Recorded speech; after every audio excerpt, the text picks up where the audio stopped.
విలువైన అంశాలు చెప్పడం జరిగింది. మనం 2014 నరేంద్ర మోడీ గారు ప్రధానమంత్రి అయిన తర్వాత ఆయన మొదటి తీసుకున్న నిర్ణయాల్లో స్మార్ట్ సిటీ అంటే అన్ని రకాలుగా స్మార్ట్ కావాలి, మనిషి ఏ విధంగా స్మార్ట్ అవుతాడో నగరాలు కూడా ఆ విధంగా స్మార్ట్ అవ్వాలని చెప్పి దానికి కొన్ని ఎస్డిపి గోల్స్ అని చెప్పి ఏదైతే యునైటెడ్ నేషన్స్ ప్రకటించిన దాంతోపాటు ప్రతి సిటీకి కూడా 100 కోట్ల రూపాయలు సంవత్సరానికి ఇవ్వాలని చెప్పి ఆ 100 కోట్లకి మ్యాచింగ్ గ్రాంట్గా రాష్ట్ర ప్రభుత్వం కూడా 100 కోట్లు ఇవ్వాలని చెప్పి అనుకోవడం జరిగింది. ఆ విధంగా ఆంధ్రప్రదేశ్కు ఉండే వరం ఏంటంటే మొదటి స్మార్ట్ సిటీగా విశాఖపట్నం, రెండవది కాకినాడ, మూడవది తిరుపతి, ఆ విధంగా 3 కూడా స్మార్ట్ సిటీస్గా మార్చడం. అలాగే చివరికి కొత్తగా ఏర్పడిన మన రాజధాని అమరావతిని కూడా స్మార్ట్ సిటీలో కలపడం జరిగింది. అలాగే రెండోది అమృత సిటీ అని చెప్పి అమృత ఆలోచన దాని పథకంలో భాగంగా మన ప్రాంతానికి సంబంధించిన చుట్టుపక్కల ఏదైతే తిరుపతి చుట్టుపక్కల ఉన్న ప్రాంతాలు రేణుగుంట కానీ శ్రీకాళహస్తి కానీ ఏవైతే చుట్టుపక్కల ఉన్న ప్రాంతాలను కూడా అమృత నగరాలుగా అంటే దీనికి అనుసంధానం చేసే విధంగా వ్యవస్థ చేయడం జరిగింది. ఇవాళ ఏదైతే మన జగ్జీవన్ రామ్ పార్క్ ఉందో ఆ పార్క్ కూడా ఆ నిధులతోనే నిర్మాణం కాబట్టి గత 10 సంవత్సరాల్లో 2,000 కోట్ల రూపాయలు మన ప్రాంతానికి పెట్టడం జరిగింది. ఈ నగరంలో command and control system, under ground drainage, electricity కూడా అండర్ గ్రౌండ్ చేసే విధంగా పార్కులు, స్కూల్స్ వీటిని స్మార్ట్గా చేసే విధంగా మన ప్రాంతంలో జరగడం జరిగింది. రోడ్ల నిర్మాణం, ఇతర సౌకర్యాలు కల్పించడం మాత్రం మున్సిపల్ కార్పొరేషన్ వాళ్ళ నిధులతో చేయాలని చెప్పి ఆ విధంగా విభజన జరిగింది. అలాగే మన ప్రాంతానికి సంబంధించి అతి ముఖ్యం తిరుమల కొండపైకి వెళ్ళే దారి, ఆ విధంగా గరుడ వారధి ఏదైతే మనం భవ్యమైన ఒక ఫ్లైఓవర్ అయితే చూసామో అది కూడా ఆ నిధులతోనే నిర్మాణం కాబడింది. తిరుమల తిరుపతి దేవస్థానం నుంచి కూడా నిధులు తీసుకోవడం జరిగింది. ఆ విధంగా అయితే దురదృష్టం ఏంటంటే ఈ యొక్క స్మార్ట్ సిటీ సంబంధించిన వినియోగం దాన్ని ముందుకు తీసుకెళ్లే దాంట్లో ఆంధ్రప్రదేశ్ విఫలమైంది. అంటే గత ప్రభుత్వం దాన్ని పూర్తి స్థాయిలో నిధులు ఇవ్వకపోవడం కారణంగా యూటిలైజేషన్ సర్టిఫికేట్స్ అంటారు, ఆ విధంగా రాకపోవడం కారణంగా మన పనులు మందగతిన పడటం జరిగింది. ఇందాక సుచరిత గారు చెప్పారు, వర్షం పడితే మనం మంచి నీటిలో ప్రయాణం చేసే విధంగా ఒక అవకాశం రావటం. అలాగే ఇందాక పెద్దలు చెప్పారు ఎలక్ట్రిసిటీ పోల్స్ అన్ని ఇంకా పైన ఉన్నాయి, దాని కారణంగా చెట్లు వేసినా చెట్లు నరికే పరిస్థితి. సో ఇవన్నీ కూడా దాని కారణంగానే అయ్యాయి. కనుక మనకి రావాల్సినవి ఏవైతే ఉన్నాయో దాన్ని సక్రమంగా వినియోగించుకోవాలంటే అంటే ఇద్దరూ కలిసి ప్రయత్నం చేయాలి, రాష్ట్ర ప్రభుత్వం అలాగే కేంద్ర ప్రభుత్వం. ఆ విధంగా కొన్నైనా మనకి మంచి జరిగింది అంటే ఆ విధంగా నేరుగా నిధులు ఇవ్వటం కారణంగా జరిగింది. ఆ విధంగా కొంత ఇంప్రూవ్మెంట్ అయింది. అలాగే తిరుపతిని ఒక హోలీ సిటీగా మనం అభివర్ణిస్తున్నాం. మీ అందరికీ తెలియాల్సింది ఏంటంటే మన ఇంటర్నేషనల్ గైడ్ ఉంటుందన్నమాట, ట్రావెలర్స్ గైడ్, దాంట్లో తిరుపతి కేవలం మెన్షన్ చేశారు. తిరుపతి పెద్ద ప్రాముఖ్యత ఇవ్వలే. మన దాంట్లో పిలిగ్రిమేజ్ సెంటర్లో ప్రపంచంలో యాత్రికుడు భారతదేశం రావాలి అంటే వాళ్ళకి కాశీ, దాని తర్వాత వాళ్ళు ఆలోచన చేస్తే రాజస్థాన్లో పుష్పగిరి ఆ ప్రాంతంలో ఉండే రాజస్థాన్లో ఉండే దేవాలయాలు, అలాగే ఇంకా ఆలోచించాలని ఖజురహో ఏదైతే మధ్యప్రదేశ్లో ఉందో ఖజురహో, ఇవే మన అంటే బిగ్గెస్ట్ పిలిగ్రిమేజ్ సెంటర్స్గా ఎక్కువ వాకిన్స్ అనమాట, ఫుట్ ఫాల్స్ ఆఫ్ ఫారినర్స్ అత్యధికంగా ఈ ప్రాంతంలో ఉంటాయి. ముఖ్యంగా దక్షిణాది రాష్ట్రాల్లో తమిళనాడులో కొంత మేరకు ఫుట్ ఫాల్స్ ఎక్కువ ఉంటాయి, కానీ మన తిరుపతికి తక్కువ. అంటే విదేశస్తులు వస్తుంటారు కానీ ఇన్ కంపారిజన్ అందరితో మనకి తక్కువ. దాని కారణంగా మన అనుకున్న స్థాయిలో మనకి రాబడి కానీ మిగతావి కానీ కేవలం మన దేశంలో ఉండే పిలిగ్రిమేజెస్ వరకే అది రిస్ట్రిక్ట్ అయింది. కనుక మన దర్శనం అలాగే దర్శనీయ స్థలాలు ఈ ప్రాంతంలో పెంచే విధంగా ప్రపంచంలో మన ట్రావెల్స్ గైడ్లో తిరుపతిని మెన్షన్ చేయటం, తిరుపతి ఎంత హోలియస్ట్ సిటీ, అలాగే తిరుపతి చుట్టుపక్కల ఉన్న అనేక విశేషాలని తెలియజేస్తూ మనం ఇండియన్ ట్రావెల్స్ గైడ్లో మన సిటీకి ప్రాముఖ్యత ఇచ్చారు. అలాగే ప్రపంచ యాత్రికులు దేనికోసం రావాలనుకుంటున్నారో అటువంటి కట్టడాలు, అటువంటి నిర్మాణాలు, అటువంటి వ్యవస్థ తప్పనిసరిగా ఇక్కడ ఉండాలి. ఆ విధంగా ఒక్కసారి ఎవరైనా తిరుపతి వచ్చి తిరుమల కొండెక్కి దిగిన తర్వాత ప్రతిసారి వచ్చే విధంగా వ్యవస్థ నిర్మాణం అయింది. ప్రసాద్ స్కీమ్స్లో స్వదేశీ దర్శన్ స్కీమ్లో అత్యధిక నిధులు మనం తిరుపతికి ఇవ్వటం జరిగింది. రాబో కాలంలో కూడా ఆ విధంగా ఇచ్చే ప్రయత్నం తప్పనిసరిగా చేస్తాం. అలాగే ఇక్కడ అనేక విషయాలు ఇప్పుడు ఎంప్లాయ్మెంట్ ఆపర్చునిటీస్, జూనియర్ కాలేజ్ లేదని, జూనియర్ కాలేజ్ విషయం మనందరికీ తెలియాల్సిందంటే ఇప్పుడు కొత్త విద్యా విధానం వచ్చింది. ఎన్ఈపిలో ఇవాళ మన హై స్కూల్స్ని 12th, 11th and 12th upgrade చేస్తున్నారు. ఆ విధంగా కొత్తగా జూనియర్ కాలేజ్ వచ్చే అవకాశాలు అయితే లేవు.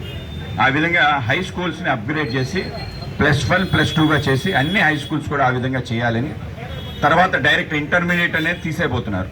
మనకి హైయర్ ఎడ్యుకేషన్ ఉంటుంది, ప్రైమరీ ఎడ్యుకేషన్, సెకండరీ ఎడ్యుకేషన్ అంతా కలిపి, ఇంటర్మీడియట్ కూడా కలిపి అది మనకి స్కూల్ ఎడ్యుకేషన్లో వచ్చే విధంగా, అది అయిపోయిన తర్వాత మిగతాది ఏదైతే ఉందో అది హైయర్ ఎడ్యుకేషన్ కింద వచ్చే విధంగా ప్రయత్నం చేయాలని చెప్పి ఆ విధంగానే మన రాష్ట్రంలో అడుగులు వేయటం జరిగింది. త్వరలో మన యొక్క ఎన్ఈపి పూర్తి స్థాయిలో ఇంప్లిమెంట్ అవ్వడం కారణంగా మనకి చాలా మంచి జరిగే విధంగా ఉంటుంది.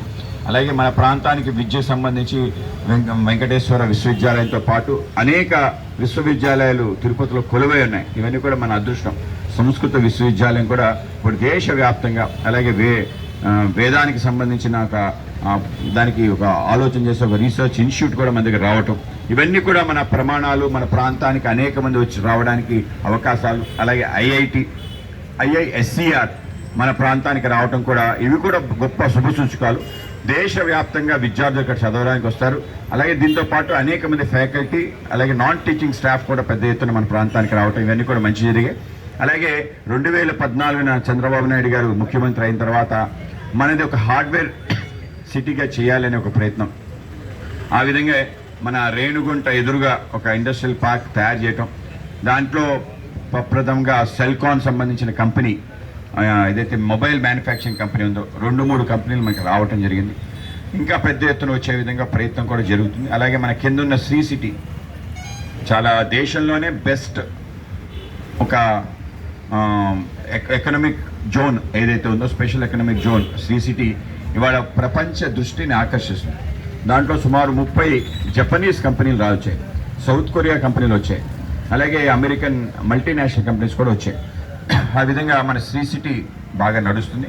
శ్రీ సిటీ లాంటిది ఇంకోటి రావాలి, అలాగే ఎక్స్టెన్షన్, శ్రీ సిటీ యొక్క ఎక్స్టెన్షన్ కూడా జరుగుతుంది. ఆ విధంగా కొంత మేరకు రావటం జరిగింది. ఇంకా పెద్ద ఎత్తున రావాల్సిన అవసరం ఉంది. తిరుపతి, చెన్నై, అలాగే బెంగళూరు అనుసంధానం చేసి ఆ విధంగా వచ్చే విధంగా అవతల మన ప్రయత్నం అయితే తప్పనిసరి జరుగుతుంది. కియా మోటార్స్ వచ్చింది, ఆ విధంగా పెద్ద పరిశ్రమలు వచ్చే విధంగా అవకాశాలు ఉన్నాయి.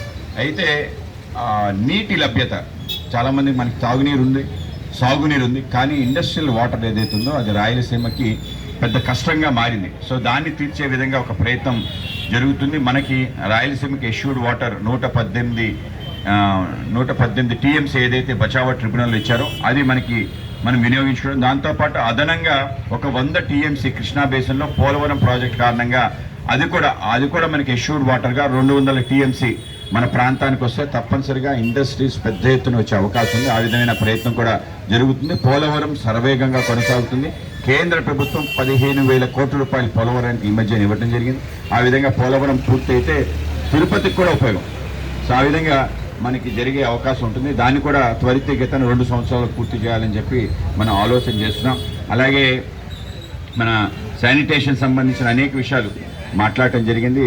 తప్పనిసరిగా under ground drainage UGD project ఏదైతే ఉందో తిరుపతిలో కేవలం 40% పూర్తయింది. అది ఇంకా పూర్తి స్థాయిలో పూర్తి చేస్తే తప్పనిసరిగా కొంత డ్రైనేజ్ వ్యవస్థ, అలాగే స్మార్ట్ సిటీలో అండర్ గ్రౌండ్ డక్ట్స్ అంటారు, కొత్తగా ఏర్పడే సిటీలో అంతా కూడా అండర్ గ్రౌండ్ డక్ట్ వెళ్తాయి. పాత నగరమైన ఈ ప్రాంతంలో కట్టడానికి అనేక నిర్మాణాలు అడ్డుగా ఉన్నాయి కనుక అది కూడా జరిగితే అద్భుతంగా తయారవుతుంది. తిరుమలలో ఏ వ్యవస్థలు ఉన్నాయో, ఎంత శుభ్రంగా ఉందో అంత శుభ్రంగా కింద జరగాలి అంటే ప్రభుత్వం కాకుండా సిటిజన్స్ యొక్క పార్టిసిపేషన్ ఎక్కువ ఉండాలి. ఆ విధంగా అటువంటి మంచి ఆలోచనలు కలిగిన సిటిజన్స్ ఎక్కువ మంది తిరుపతిలో ఉన్నారు. అన్ని కాలనీస్లో కూడా పార్కుల్లో మంచి నిర్మాణాత్మకంగా మాట్లాడగలిగే వ్యక్తులు అనేక మంది ఉన్నారు. తప్పనిసరిగా అందరి సహకారంతోనే జరుగుతుంది. ఆ విధంగా మనందరూ సహకరించి ఆ విధంగా ముందు చేయాలని చెప్పి మీ అందరికీ తెలియజేస్తున్నాను. అలాగే సిటీ బస్సుల గురించి చెప్పారు, సిటీ బస్సులు లేవని చెప్పి. ఇది కూడా ఆశ్చర్యం నాకు. తిరుపతిలో సిటీ బస్సులు ఉండాలి, ఎందుకంటే బయట నుంచి వచ్చే నగర యాత్రికులకి సౌకర్యవంతం సిటీ బస్సు. ఇవాళ ఉచిత బస్ సర్వీసెస్ అని కూడా మాట్లాడుతున్నారు కనుక తప్పనిసరిగా సిటీ బస్సు సంబంధించిన అంశం కూడా మేము ఆలోచన చేస్తాం. కోర్ట్ కాంప్లెక్స్ సంబంధించిన స్థలాన్ని ఇచ్చారని చెప్పారు. స్థలం యొక్క పెద్ద ఎత్తున కోర్ట్ కాంప్లెక్స్ నిర్మాణం అవుతున్నాయి. కేంద్ర ప్రభుత్వం కూడా ఈ కోర్ట్ కాంప్లెక్స్ నిర్మాణానికి సహకారం చేస్తుంది, కొంత సహకారాన్ని అందిస్తుంది. ఆ విధంగా ఇప్పుడు అధునాతనమైన కోర్ట్ కాంప్లెక్స్లు దేశవ్యాప్తంగా తయారవుతున్నాయి. లోపల ఏసీ కూడా ఉంటుంది.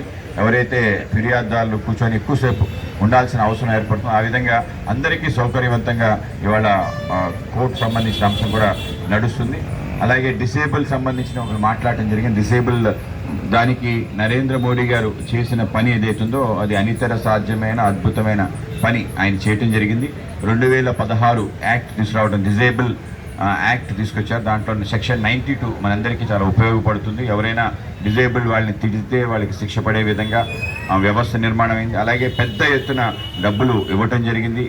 ఎన్ఎస్ఎఫ్డిసి కానీ, ప్రధానమంత్రి ఎంప్లాయ్మెంట్ గ్యారంటీ స్కీమ్లో కానీ. అది మరీ ముఖ్యంగా పబ్లిక్ సెక్టర్ కంపెనీస్లో గతంలో 2% ఉండేది, 4% చేశారు.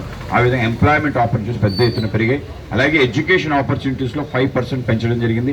నరేంద్ర మోడీ గారు ఎవరైతే ఈ డిజేబుల్ వారు ఉన్నారో వాళ్ళందరి యొక్క పేరు నామకరణం మార్చారు, దివ్యాంగులుగా మార్చడం జరిగింది. అది ఇంకో అద్భుతమైన అంశం. ఆ విధంగా దివ్యాంగుల కోసం 100% సాచురేషన్ మోడ్లో వాళ్ళకి కావాల్సినవన్నీ ఉచితంగా ఇవ్వాలని, ఆపరేషన్స్ కూడా ఉచితంగా చేయాలని చెప్పి ఆ అన్ని రకాల ఆపరేషన్స్ ఏవైతే డిజేబుల్ వాళ్ళకి 100% ఉచితంగా చేసే విధంగా వ్యవస్థ నడుస్తుంది వాళ్ళకి. అలాగే వయోశ్రీ, ప్రధానమంత్రి వయోశ్రీ యోజన అని చెప్పి వృద్ధులకి, ముఖ్యంగా సీనియర్ సిటిజన్స్ ఉన్నారు, మీరు నమోదు చేయించుకుంటే మేము తప్పనిసరిగా ఒక క్యాంపు ఇక్కడ జగ్జీవన్ పార్కులో కండక్ట్ చేస్తాం. ఎవరికి ఏది కావాలంటే వాళ్ళకి నడవడానికి కానీ స్టిక్స్ కానీ, అలాగే వాకర్స్ కానీ, వీల్ చైర్స్ కానీ, అలాగే ఇంట్లో కమోడ్స్ కానీ, అంటే ఫిజికల్ హ్యాండిక్యాప్ సంబంధించిన ఏవైతే పెద్దలకి సీనియర్ సిటిజన్స్ కావాల్సినవి 100% ఉచితంగా ఇచ్చే విధంగా వ్యవస్థ చేస్తాం. ఆ విధంగా మా పార్టీ తరఫున క్యాంప్ కండక్ట్ చేస్తాం. అందరూ కూడా నమోదు చేయించుకోండి. కావాల్సినవన్నీ కూడా వయోశ్రీ యోజన, డిజేబుల్డ్ ఎంతైతే అద్భుతంగా దానికన్నా అద్భుతమైన యోజన ఆ విధంగా నరేంద్ర మోడీ గారు తీసుకొచ్చారు. 70 years దాటిన తర్వాత ఇన్సూరెన్స్ సంబంధించిన కూడా ఒక పథకాన్ని తీసుకొచ్చారు. సో వీటిపైన కూడా అవేర్నెస్ క్రియేట్ చేసే అవకాశం ఉంది. సో వీటన్నిటిని కూడా మేము చేస్తామని మీకు తెలియజేస్తున్నాం. చాలా సంతోషం. మీ అందరూ కూడా ఇంకా తిరుపతి మన మొత్తం నరేంద్ర మోడీ గారు మొత్తం గతి శక్తి అని చెప్పి గతి శక్తిని పెంచే ప్రయత్నం చేశారు. దాంట్లో ఇన్ఫ్రాస్ట్రక్చర్ డెవలప్మెంట్ గురించి ఆలోచిస్తే రోడ్లు కానీ, ఆంధ్రప్రదేశ్లో ప్రతి జిల్లాని ఒక నేషనల్ హైవేతో అనుసంధానం చేసిన ఘనత నరేంద్ర మోడీ గారు దక్కుతుంది. 26 జిల్లాలకి అనుసంధానమైంది. చాలామంది ఆశీర్వాదం అరకు, పాడేరు ఆ ప్రాంతానికి అనుసంధానం చేస్తూ ఒక అద్భుతమైన నేషనల్ హైవే. మనకి ఆంధ్రాలో రాజమండ్రి నుంచి మొదలు అలాగే రంపచోడవరం, చింతపల్లి, పాడేరు, అరకు, విజయనగరంలో కలిసే విధంగా 4-way చేశారు. మొత్తం టూరిజంకి అద్భుతమైన ప్రాంతం. ఆ యొక్క రోడ్లో మనం వెళ్తే అద్భుతాలు. త్వరలో అది దేశానికి అంకితం చేయబోతున్నారు. విశాఖపట్నం రాయ్పూర్ ఎక్స్ప్రెస్ వే, అలాగే Chennai Visakhapatnam corridor, freight corridor ఈ రోడ్డుకి, అలాగే ఇక్కడి నుంచి అంటే అనంతపూర్ నుంచి అమరావతికి express highway, greenfield expressway, దాంతోపాటు బెంగళూరు కనెక్టివిటీ కానీ, హైదరాబాద్ కనెక్టివిటీ కానీ, చెన్నై కనెక్టివిటీ విపరీతంగా పెంచడం జరిగింది. ఏవైతే క్యారిడార్స్, మొత్తం ఎన్ని క్యారిడార్స్ ఉన్నాయంటే హైవే క్యారిడార్స్ ఆంధ్రప్రదేశ్లో సుమారు 120 పైగా క్యారిడార్స్ ఏర్పాటు చేయడం జరిగింది. మళ్ళీ ఈ యొక్క రోడ్డుకి ఆ రోడ్డుకి అనుసంధానం చేసే విధంగా మార్త్ అని చెప్పి కొత్త ప్రాజెక్ట్, అంటే నేషనల్ హైవేస్తో పాటు ఇప్పుడు మార్త్ అని రావటం జరిగింది. ఇది ఇంకొక ఆర్గనైజేషన్. దాంతో పెద్ద ఎత్తున మొత్తం అనుసంధానించబడి ఇవాళ నేషనల్ హైవేస్లో మన రాష్ట్రంలో సుమారు 2 లక్షల కోట్ల రూపాయలు పెట్టుబడి అనేక ప్రాజెక్ట్స్ కొనసాగుతున్నాయి. మొన్న 27 ప్రాజెక్ట్స్ని నితిన్ గడ్కరీ గారు పెంచారు. అలాగే రైల్వే సంబంధించింది కూడా చాలా శీఘ్రగతిన వెళ్లే విధంగా బుల్లెట్ ట్రైన్ గురించి మనం మాట్లాడాం.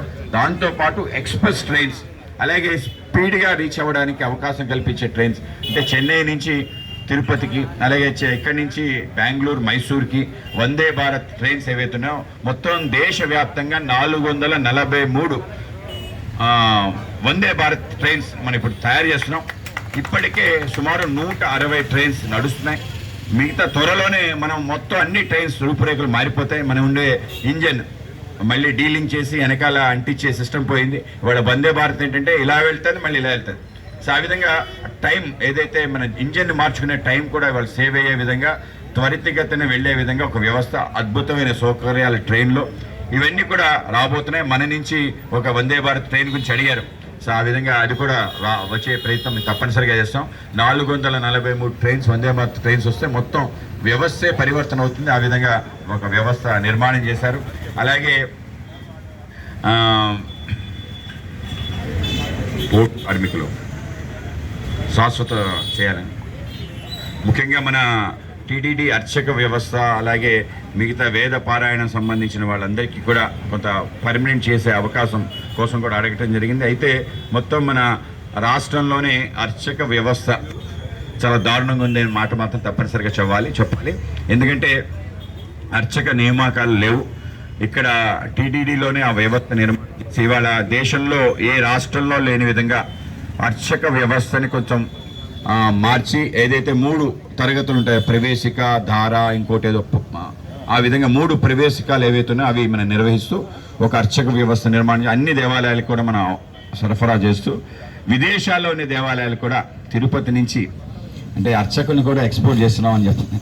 ఆ విధంగా పెద్ద సుమారు ఈ మధ్య అమెరికాలో మన వాళ్ళు ఎంతమంది ఉన్నారని అర్చకులు అంటే స్మార్థం పూర్తిగా నేర్చి వేద పారాయణం తెలుసుకున్న వాళ్ళు ఎంతమంది ఉన్నారంటే సుమారు అఫీషియల్గానే 220 మంది ఇక్కడి నుంచి వెళ్ళి అక్కడ సెటిల్ అయ్యారు మంచి శాలరీతో. అలాగే అనేక మంది చదువు నిమిత్తం అక్కడికి వెళ్ళి ఇప్పుడు అక్కడ పౌరోహిత్యం చేస్తున్న వాళ్ళు కూడా ఉన్నారు. ఆ విధంగా మొన్న వియత్నాంలో మా గవర్నర్ హరిబాబు గారు వెళ్ళారు. హరిబాబు గారు వెళ్తే అక్కడ వియత్నాంలో జరుగుతున్న ఒక గొప్ప మార్పు ఏంటంటే అక్కడ తవ్వకాలు తవ్వుతున్నాయి. ఇంతవరకు శిథిలావస్థలోని దేవాలయాలు ఉండే ఈ మధ్య తవ్వటంతో అనేక దేవాలయాలు బయటపడుతున్నాయి. ఎంత అద్భుతమైన దేవాలయాలు అంటే అక్కడ శివలింగాలు అంటే ఏ రూపంలో అయితే ప్రతిష్ఠ జరిగిందో ఆ రూపంలోనే ఉంచే విధంగా దాని చుట్టూ ఉండే ఆ శక్తి ఇక్కడి నుంచి వెళ్ళిన ఎవరైతే అర్చకులు ఉన్నారో ఆశ్చర్యపోతున్నారు. దేశంలో మనకి 12 జ్యోతిర్లింగాలు ఉన్నాయి, అనేక చోట్ల ఇతర లింగాలు ఉన్నాయి. కానీ చాలా లింగాలు కొంత విదేశీ దాడుల కారణంగా లేకపోతే ఇతర దాని యొక్క ఆ ప్రాసెస్ తగ్గింది.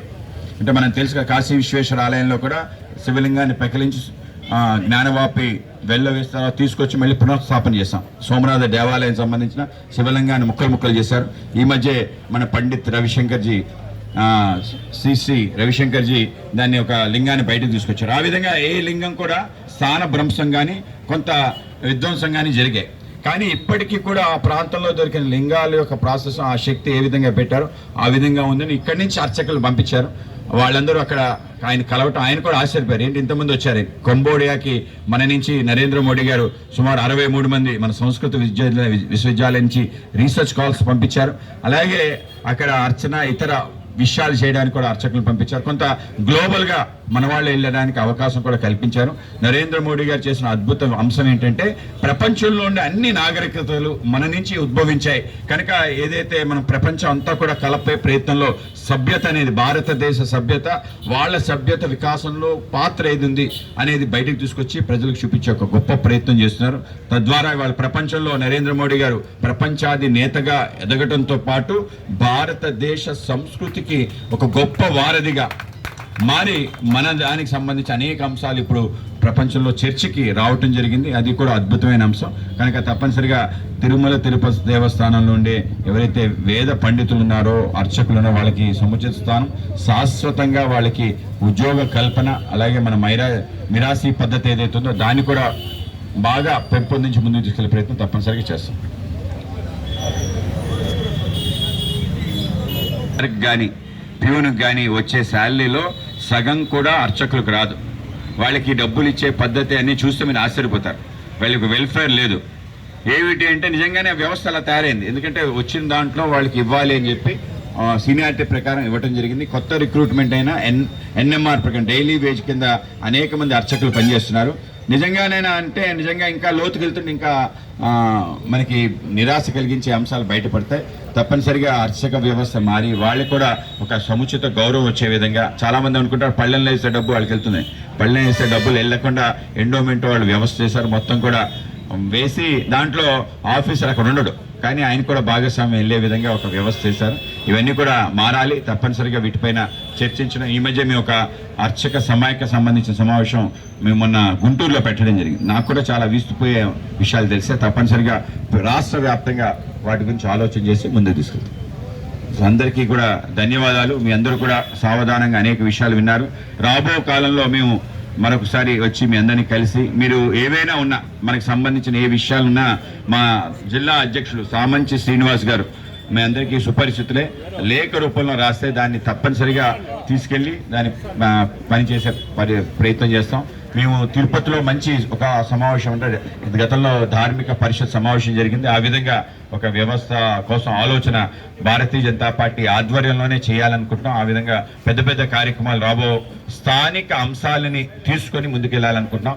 ఆ విధంగానే ప్రతి ఈ జిల్లాలో మా పర్యటన ప్రారంభించే ముందు మన ప్రాంతాన్ని ఉద్ధరించి ప్రాంతానికి సంబంధించిన వైశిష్యాన్ని తెలుగు భాషకి ఒక ఉన్నతి తీసుకొచ్చిన మహానుభావుల్ని వాళ్ళకి నివాళులు అర్పించి చేస్తున్నాం. అలాగే మన ప్రాంతానికి మన తెలుగు తల్లి సంబంధించిన ఏదైతే అద్భుత గేయాన్ని, అనేక రకాల కావ్యాల్ని, అనేక రకాల సాహిత్య ప్రబంధాలని రచించిన శంకరంబాడి సుందరాచారి గారి యొక్క విగ్రహంతో ప్రారంభించబోతున్నాం. అలాగే అన్ని చోట్ల ఎవరెవరైతే ఉన్నారో వాళ్ళని మేము గుర్తించి వాళ్ళని మనం ముందుకు తీసుకెళ్తున్నాం. అనంతపూర్లో హేనమల కొండప్ప అని చెప్పి ఆ ప్రాంతంలో గొప్ప స్వతంత్ర సమరయోధుడు. ఆ విగ్రహం ఎక్కడుందంటే మన కార్యకర్తలు కూడా చెప్పలేని పరిస్థితి. వాళ్ళకి నివాళులు అర్పించి వాటి గురించి మాట్లాడటం. ఆ విధంగా ప్రతి ప్రాంతంలో ఒక అద్భుతమైన వ్యక్తి, ఒక్కొక్క వ్యక్తి గురించి తెలుసుకుంటే నాకే ఆశ్చర్యం కలుగుతుంది.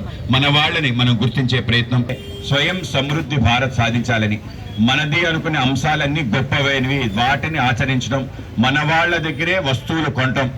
ఖాదీ ఇవాళ నాకు మన హ్యాండ్లూమ్ సంబంధించిన ఒక టవల్ వేసారు, చాలా సంతోషం. షాల్స్ అనేవి మాని ఇటువంటి అంటే మన హ్యాండ్లూమ్ వీవర్స్ దగ్గర వేసుకో. మన చుట్టుపక్కల అనేక మంది చేనేత కార్మికులు ఉన్నారు, వాళ్ళకి సంబంధించినవి వేసుకోవటం. మన కాళహస్తి సంబంధించిన ఏదైతే కలంకారీ ఉందో దాన్ని అందరికీ గిఫ్ట్ ఇవ్వటం. ఆ విధంగా మనం చేసే ప్రయత్నం చేద్దాం. స్వదేశీ ఉద్యమం మళ్ళీ ప్రారంభమైంది. ఎందుకంటే అమెరికా మన పైన పెట్టిన ఆంక్షలు ఎంత దారుణంగా ఉన్నాయంటే మనని నాశనం చేసే ప్రయత్నం చేస్తున్నారు. మనం తప్పనిసరిగా మన కాళ్ళ మీద నిలబడే ఒక వ్యవస్థ కావాలి. స్వయంగా ప్రధానమంత్రి గారు అమృత కాలంలో మనం ఆత్మ నిర్భర్ భారత్ అవ్వాలి, స్వయం సమృద్ధి భారత్ అవ్వాలి అని అన్నారు. ఆ విధంగా మనందరం ప్రయాణం చేద్దాం. అందరికీ ధన్యవాదాలు. భారత్ మాతాకి.